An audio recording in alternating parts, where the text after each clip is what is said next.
Welcome back everyone. Let's go ahead and talk about the LG V20 and see how this phone holds up in 2021. Now I want to say, first of all, this phone actually has held up pretty well in a couple of different areas, not in every single, as a whole. Like I can't just paint a paintbrush on this phone, but I think, for a phone that came out in 2016, some of the features that this phone has are actually pretty cool, and I do wish a lot more phones had some sort of capability that this phone has. But as I've always mentioned, one of the biggest problems, I'll save it for the later of this video, but this phone, like I said, came out in 2016. It's gone down in value a ton, and I probably wouldn't recommend picking it up, to be honest, but I will leave some other phones that I'd recommend throughout this year. Links will be down in the description. You can get them from there and help support the channel at the same time. Now, starting off with the front, this phone actually had that 5.7-inch IPS panel on the front, and it was a 1440p panel, and it was actually a pretty big panel. This was a pretty massive phone at that time. To give you some perspective, in 2016 we had phones like the iPhone 6 Plus, and the 6S Plus and iPhone 7 Plus, and all those had 5.5-inch panels, and those were massive phones at the time. And this one technically had a bigger panel than that, which was crazy. But what's even funnier than that is that it actually had an additional 2.1-inch panel above that display, which was like a secondary display. Now this was something that just never got caught on by a lot. Nobody really ever liked it. I think it was like a novelty, and LG is really good at these novelty things. They had this phone, they had some other LG phone, and they had the LG Slide or LG Wing that just came out. So there's a lot of chances that LG takes, and I really do like them. With this secondary display, I kind of liked it, but at the same time it was just kind of like okay, like after a certain point it just didn't really make too much sense to have it. And I think it may have been an IPS panel too, which made it even worse. It wasn't even an OLED, so the little display on top was always on. But I think the front of it looked pretty okay. You didn't have a crazy amount of bezel at that time, especially compared to something like an iPhone 7 Plus or something. So I think that, the front of it actually doesn't look that bad. You have USB Type-C on the bottom of this thing, which is great. You have a charging port on the bottom, which is great. The headphone jack and everything. And on the back, you had this, it was very interesting. You had this aluminum back type of feeling thing, but it was removable. So you can remove the back of this device. But on top of that, you could also remove the battery as well. And for a lot of phones, even in 2016, Samsung enclosed their batteries with their S series and Note series. So I actually was surprised that LG kept pushing out these devices that had removable backs and removable batteries. So you can go ahead and expand this battery. You can get a new battery inside of it and all that stuff. And I don't think they enclose it until later on, but that's actually a really cool feature that I loved about this phone. And I really do think if more manufacturers could bring those type of features back, that would be awesome. But on top of that, this phone, believe it or not, also had a micro SD card slot. Now, by me saying these things, you may have just assumed that this phone just came out like in 2013 or something, but it came out in 2016, the same year as the iPhone 7 Plus and the Galaxy S7. And this one had both a removable battery and a removable, storage. And I think that's a really awesome thing that this phone had. So I think for sure when it comes down to a body standpoint, and you also had that dual camera setup on the back too, which was really, really good in my opinion. So I think in terms of, the body standpoint, it gets a thumbs up for me. I don't think this is where like the phone doesn't do well. I think for sure this phone actually did pretty well in terms of the body standpoint. Now the camera wise,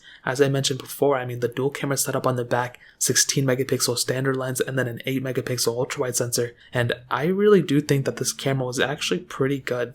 Whatever I really did with it at the time, it handled almost everything I threw at it. It, did a really good job at photos that I took, and the videos are good too. But I think the problem is, as I always mention, is maybe it doesn't have that telephoto lens, which is okay. It still has an ultra wide sensor, but there's no 4K at 60. That was also kind of like a slight problem. I wish this thing had more capability at that time. But again, when you look at the, other, offerings at that time, the S7, the 7 Plus, those phones could also only do 4K at 30, but I always mentioned in those videos too, there's no 4K at 60, so that's probably one thing you're missing out at. But the front camera as well, 5 megapixel front facing camera, only 1080p here too, so it's kind of like another issue. You're really not going to be getting, the best quality front camera, and I really do think this is where the LG V20 really doesn't do too well in terms of a camera standpoint. The back camera I think is pretty decent, but the front camera is not that great, and if I had to change one thing about this phone, it definitely would not be the front camera, it would be the software. But regardless, I really do wish this phone had a better front facing camera. The back camera quality wise is great, but the video quality isn't that awesome, and take it as you will. That's kind of how I see this camera, at least now in 2021. So in terms of the camera standpoint, that pretty much covers it up. Now hitting on probably the worst thing about this phone, which is the software. I mean, this is the number one thing that I wish, if I could change one thing about this phone, it would be this thing, the software. So it started off with Android 7.0. Apparently it only got up to Android 9.0, which is pretty sad. But here's the thing, even if it was on like stock Android, you're already outdated. But the problem is LG's UI. Me personally, I was never a fan of their specific UI that they made.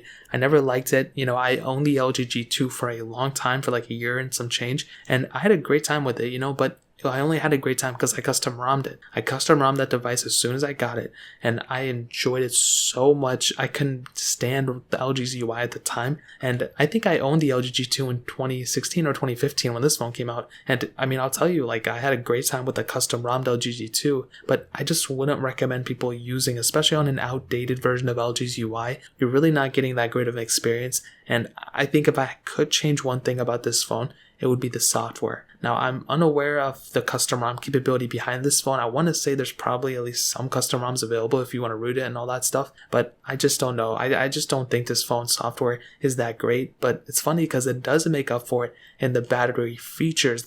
Even the battery wasn't even that great. Actually, at that time it was pretty great, so 3200 milliamp hours, but even the battery life at that time was actually pretty good sized. Nowadays, it's kind of like, the average size that we get on a phone, but 3200 milliamp hours is actually a decent size at the time. But on top of that, it was removable, so you can go ahead and remove that storage, expand that storage however you want to. And as I said before, that was one of its biggest assets. Just being able to expand that storage is a really awesome thing, and you have that capability in this case. So I think when it came down to it, the software, horrible. I hate the software a lot, but the battery kind of makes up for it in the battery features and expandable storage too. I mean, those are some good things about this phone. So in terms of software, that pretty much covers it up. Now, ending it off with the performance, this device has that Qualcomm Snapdragon 820 chipset, a quad-core CPU, an Adreno 530 GPU, and 4 gigabytes of RAM on each model of the phone. And I'll definitely tell you, I do think the performance of this phone is actually not that bad even now. I think it's actually a pretty decent performing phone when it comes down to it. Now, it's definitely not like the best performing phone by any means, and I don't even think it was the best performing phone of 2016. I would probably give that to either the Note of that year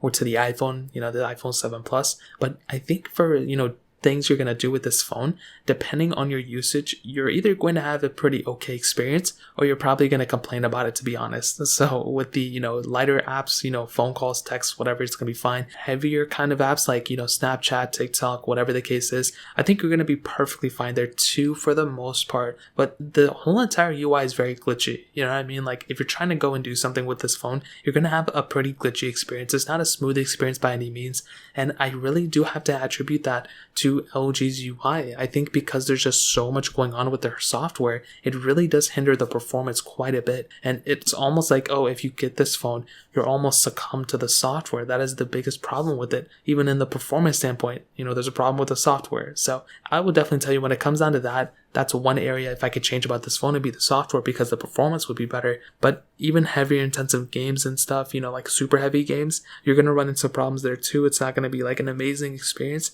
but it's probably going to be okay for a lot of people. So that's kind of how I would kind of sum up the whole entire performance standpoint. It's really not that great anymore, but I think the biggest problem is the software more so than anything else. So in terms of that pretty much covers up the performance standpoint. Now, to kind of sum up this video and to answer the question, should you go and buy an LG V20 in 2021? Well, this is pretty much what I'll tell you. I think the LG V20 is probably not worth it in 2021, and probably for reasons that LG could have probably fixed. I think the software is the number one thing that I don't like about this phone, and probably the number one reason why I wouldn't recommend anyone to pick it up. I think the hardware is still actually pretty good. I don't think it even has that bad of a chipset inside of it. I think the body of it isn't that bad. To even do the fact that this thing has a removable battery and a removable back, and it just still feels so premium, I think that's a humongous asset for this phone. Like, it doesn't feel like a cheap phone. It's like an aluminum built phone, and with the removable back,